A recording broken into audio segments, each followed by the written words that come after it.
So, hey, welcome everybody here to Feeling Fab Friday. And I know it's going to be like, what are they talking about water when it comes to Feeling Fab Friday and home health? The big thing is there's a lot of different pipes, a lot of different sources of water out there, and there's just, something that you need to pay attention to and be careful of, because there are products that can help reduce some of the TDSs that are in your water, totally dissolved solids, right? Yep, that's Okay. it. Yeah. I got that right. So we just wanted to show that because here in Portland we have a lot of galvanized pipe and stainless steel pipe still. A lot of people use the PVC and the coppers and stuff like that. We didn't bring samples of all of it. But again, this is a way for you to feel healthy because you're not putting all these chemicals in your body. For us to feel healthy here on Feeling Fat Friday, making sure that we get the right water inside of us too. And again, just giving you information that you can use hopefully at home. So I wanted to talk about and point out the National Primary Drinking Water Regulations. And this is a list of potential contaminants found in your water. You can get this online freely. There's also potential health effects from long-term exposure to some of these things, common sources of contaminants in your drinking water, and the public health goal. Again, you can print this out from EPA.gov, I believe. Yep. Yeah. And so some of us are at home and we get water from the city. We reference it as community water. And so thankfully the community will actually test the water for us. And what they are doing is they're using that National Primary Drinking Water Report that Tim just talked about and testing the water against those specifications and potential, it's disinfectants, or they're inorganic chemicals, microorganisms, organic chemicals, or any radionuclides, and they're also testing your pH level too in your water. We just printed out one of the reports, but you can go to your city's website, go to the water department, and they will have the most current water report. So they call this either the Annual Drinking Water Quality Report, which is a mouthful, or Consumer Confidence Report, or CCR. This is done, like I said, annually at all the drinking areas where drinking water is for the city. And the reports are supposed to be sent out by July 1st. So each year after July 1st, you should be able to get it. If you haven't received it, you can go call your local water supplier and ask them for a copy. Go to your city's website, like I said, and download the most current one. Or even go to the EPA. They have EPA.gov will also have that too. It's actually great, and a lot of information. You just type in once you put your state in, you type in the city, and it'll give you a list of where all of the drinking water comes from in the community. So pretty cool. Portland is actually pretty small. Other cities have various links. I believe Hillsborough is like 60 pages. But the nice thing about this report is it also gives you info about where the water is coming from, the primary sources, and then it'll also have questions answered in here. And then last year's is in here, the contaminants detected, and then what they tested against it. And so they use that guideline, and then they define it and talk about what those contaminants are, which is pretty nice. So if you are curious about where your drinking water is coming from and what's happening with your drinking water, I highly recommend checking it out. It's something that we drink daily, hopefully. Hopefully you're getting your water in. But you never think to test it. If it doesn't, if it's not a bad smell, it doesn't taste weird, then you don't even think twice about it. I know I don't, so I probably should. Another one of the reasons that I'm bringing up some of these filtered waters and the water sources and the TDS levels in each one of them is because I'd like people to get away from using a lot of bottled waters. I mean, bottled waters are great, don't get me wrong, but it's just all these plastics. I mean, I went by a part of Portland the other day and just seeing all this trash, all these plastics sitting on the side. If anybody's watched some of these videos, that what it does to our oceans and things like that, and really what it does to your body too, is kind of alarming. So I would prefer that people maybe get into something like the Brita hand-carried water filter, which is great for traveling too, but we'll go through some of those results here in a second too. But if you can, try to limit the amount of bottled water that you're also getting. It's great to have in emergencies, but on a daily basis, drinking 3 or 4 of them, I mean, you're just wasting a lot of plastics, and we're trying to save our planet here a little bit. I want to live here longer. Anyways, want to talk about private wells next. So it's on the owner's responsibility for a private well to test the water, and that's recommended to be tested annually. And what they test for is total coliform bacteria, nitrates, total dissolved solids, which is what we're going to be testing for today here in these waters, pH levels, and presence of other contaminants that they have in there, arsenic, other things in there. I've seen it was in a private well with copper pipes. The pH level was so high that it had softened the copper pipes to where you could just go to them and pretty much press on them. Thanks. And they burst. I had a client who purchased a home that way, so unfortunately we didn't know about that until later. Yeah. And then there's the private well water. You should test it immediately. There are known problems with groundwater or drinking water in your area.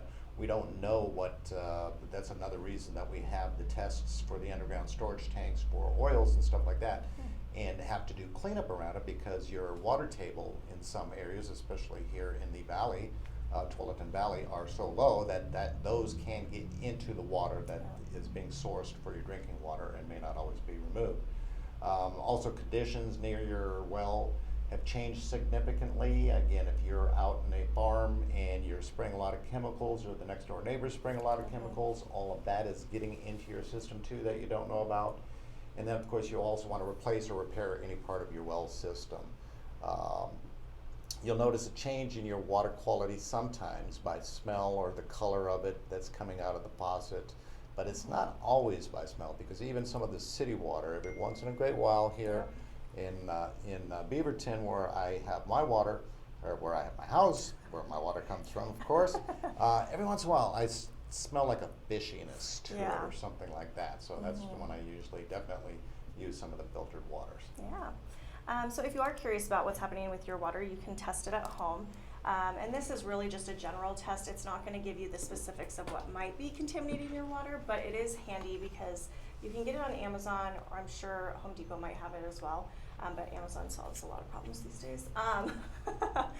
This one actually is just a $15.99 kit, so it's really inexpensive. It comes with 2 of these little testers, and all you do is you turn it on, you stick it in the water, and it'll tell you the TDS, so the total dissolvable solids. Like we said, it's not going to give you the specifics of what's maybe in your water, but if you are above the TDS levels, and it'll break it down on what should, like, what's considered safe, and like where you probably should stop drinking the water and go get it tested, or if you know, other areas. So for this one, we went through and we have the water from all of a couple different areas. So we have Portland City water, and we tested that.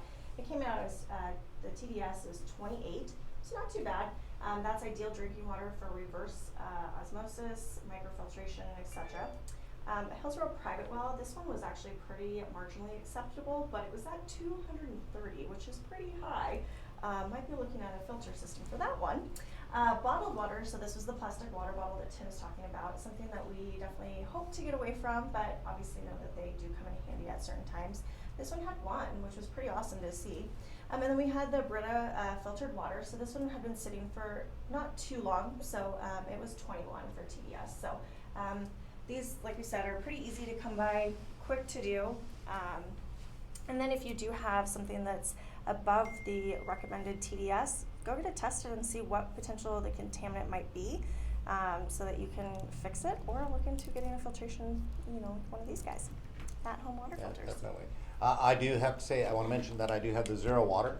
I'm not trying to sell Zero water. I'm not getting any kind of credits for it or anything like that. I do have the Zero water. The filter has lasted me a lot longer than I expected. They say it's only good for a certain percentage or certain gallons, and I've had it probably 6-7 months, and I drink a lot of water. I go through one of these at least a day, and it's still at 0. Every once in a while I say, is my meter wrong? So I get some of the tap water and put it in the tap water, and it's 17 or whatever, and it's like, okay, no, it's still filtered good, and I love the taste of that. So these are some of the at-home water filters that you can do. Like we said, Brita brought it down all the way down to, what was it, 21, and that was from the Portland City water, which was at 28. So it has filtered out some of those, and again, this was the first time using it, so maybe there's some of the charcoals and things like that coming through it. It may do a lot better over time, or some of the larger filtered water systems here like that. So you can definitely get any of these types of filters for your system. I think I also had tested the water coming out of my refrigerator filter, and that was somewhere in between the 0 and the, again, I think it's 17 coming from my tap. Nice. So I think it was about 7 or 8 or 9. Again, all of those are ideal drinking water levels in there, but I like the fact that there's a 0 Yeah. in mine, so I just love my 0 water filter. Yeah.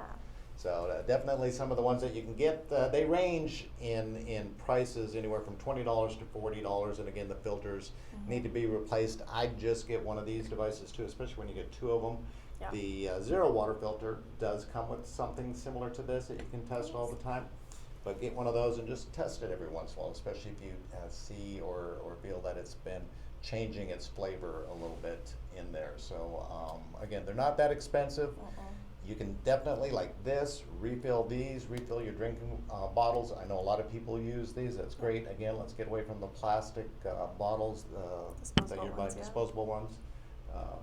I've just turned in mine. I haven't turned in bottles for, Yeah. I think, 8 years. Yeah, it's been a while for me too. They've just been collecting, Yeah. but I've had only 7 bags of them, so I'm doing good. I'm Yeah, that's getting pretty away good. from those. Less so, than yeah. anyways. And I'm the same. I haven't turned them in a while because I tend to drink, from reusable water bottles and rarely get the plastic ones. So trying to keep that up. But so normally we would do a smoothie recipe, but we thought since we were focusing on healthy drinking water tips that we would bring out some fun infused water recipes because that's just something kind of goes in theme, something that's super easy to do. And if you are struggling to get water in, maybe you like the flavors, there's a different way to do it and still have healthy water. So we just went with, there's like fruit and vegetables, just got a kind of variety here.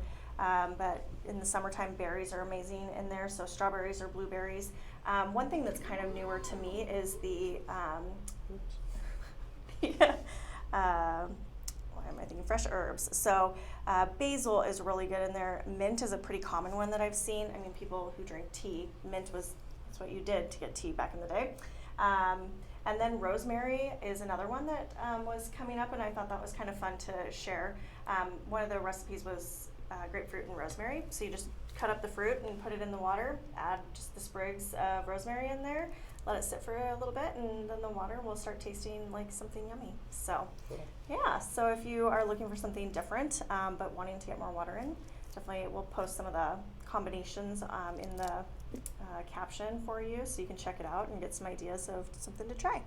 It's weird because I do know a lot of people who don't like it. There's no taste to it. Yeah. I don't like the taste of it, whatever. So this Yeah. would help them out drinking Yeah. a little bit more water. I think I read someplace you should be drinking half your weight in ounces Yep. of water a day, Yep. just to cycle everything through Yeah, and make it all yeah. nice and clean and good. So great Exactly. infused recipe, water recipes there.